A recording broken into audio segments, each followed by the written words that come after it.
Item ಯಾವುದೇ ಇರಲಿ try ಮಾಡಿ ಆಚಿ ಚಿಕನ್ ಮಸಾಲಾ.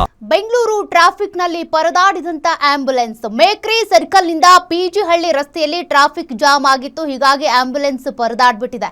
ಟ್ರಾಫಿಕ್ ಜಾಮ್ ನಲ್ಲಿ ಸಿಲುಕಿ ಪರದಾಡಿದ ಆಂಬ್ಯುಲೆನ್ಸ್.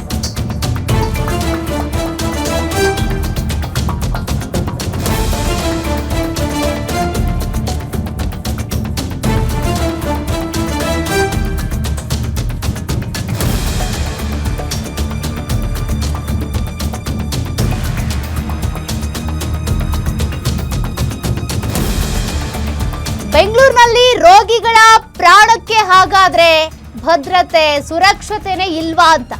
ಕಾರಣ ಬೆಂಗಳೂರು ಟ್ರಾಫಿಕ್ಗೆ ಕಡಿವಾಣ ಯಾವಾಗ ಟ್ರಾಫಿಕ್ ಜಾಮ್ನಲ್ಲಿ 2 ಆಂಬ್ಯುಲೆನ್ಸ್ಗಳು ಪರದಾಡಿವೆ.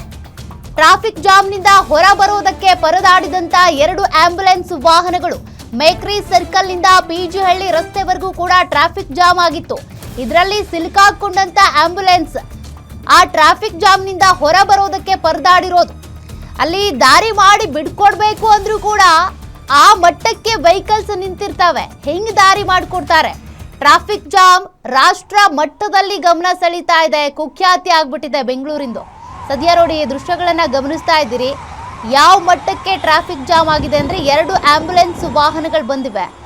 ಅವುಗಳಿಗೆ ದಾರಿ ಮಾಡಿಕೊಡೋದಕ್ಕೂ ಆಗಿಲ್ಲ. ಆ ಮಟ್ಟಕ್ಕೆ ಟ್ರಾಫಿಕ್ ಜಾಮ್ ಇದೆ. ಇನ್ನು ಪೀಕ್ ಅವರ್ಸ್ ಅಲ್ಲಂತೂ ಕೇಳಲೇಬೇಡಿ.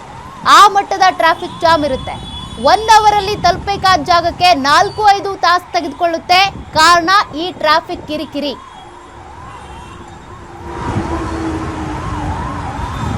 ಮತ್ತಷ್ಟು ಡೀಟೇಲ್ಸ್ ಕೊಡ್ತಾರೆ ಪ್ರತಿನಿಧಿ ವೀರೇಶ್ ದಾನಿ. ವೀರೇಶ್, ಟ್ರಾಫಿಕ್ ಕಿರಿಕಿರಿ ಹೊಸದೇನಲ್ಲ, ಬಟ್ ಆಂಬ್ಯುಲೆನ್ಸ್ ಪರದಾಡಿರುವಂತ ಘಟನೆ ಏನಿದೆ ಅದು ಒಂದ್ ರೀತಿಯಾಗಿ ಇಲ್ಲಿ ಆತಂಕಕಾರಿ. ಯಾಕೆಂದ್ರೆ ಒಳಗಡೆ ರೋಗಿಗಳಿರ್ತಾರೆ, ಸಾವು ಬದುಕಿನ ನಡುವೆ ಹೋರಾಟ ನಡೆಸ್ತಿರ್ತಾರೆ.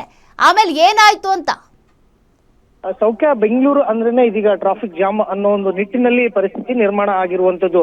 ಅದರಲ್ಲೂ ವಿಶೇಷವಾಗಿ ಪ್ರತಿನಿತ್ಯ ಏನು ಏರ್ಪೋರ್ಟ್ ರೋಡ್ ಇದೆ, ಆ ಏರ್ಪೋರ್ಟ್ ರೋಡ್ ನಲ್ಲಿ ಪ್ರತಿನಿತ್ಯ, ಅದರಲ್ಲೂ ವಿಶೇಷವಾಗಿ ನೀವು ಹೇಳಿದ ಹಾಗೆ ಪೀಕ್ ಅವರ್ ನಲ್ಲಿ ಸಾಕಷ್ಟು ಟ್ರಾಫಿಕ್ ಜಾಮ್ ಉಂಟಾಗ್ತಾ ಇರೋದು ಪ್ರತಿನಿತ್ಯವೂ ಸಹ ನಾವು ಕಾಣ್ತಾ ಇರುವಂತದ್ದು. ಆದ್ರೆ ಇವತ್ತು ಮೇಕ್ರಿ ಸರ್ಕಲ್ ಹೋಗುವಂತ ಸಂದರ್ಭದಲ್ಲಿ ಅಲ್ಲಿ ಸಾಕಷ್ಟು ವಾಹನಗಳ ದಟ್ಟಣೆ ಆಗಿ ಟ್ರಾಫಿಕ್ ಜಾಮ್ ನಲ್ಲಿ ಆಂಬ್ಯುಲೆನ್ಸ್ ವಾಹನಗಳು ಸಿಲುಕಿಕೊಂಡು ಸುಮಾರು ನಿಮಿಷಗಳ ಕಾಲ ಪರದಾಡಿದಂತ ದೃಶ್ಯಗಳನ್ನ ಸಹ ನಾವು ನೋಡ್ತಾ ಇರಬಹುದು.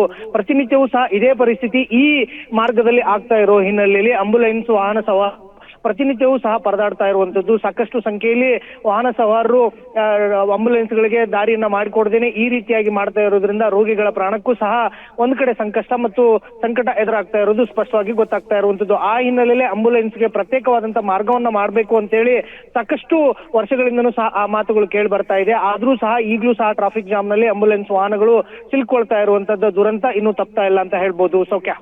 Okay, thank you Veeresh ಡೀಟೇಲ್ಸ್ಗೆ.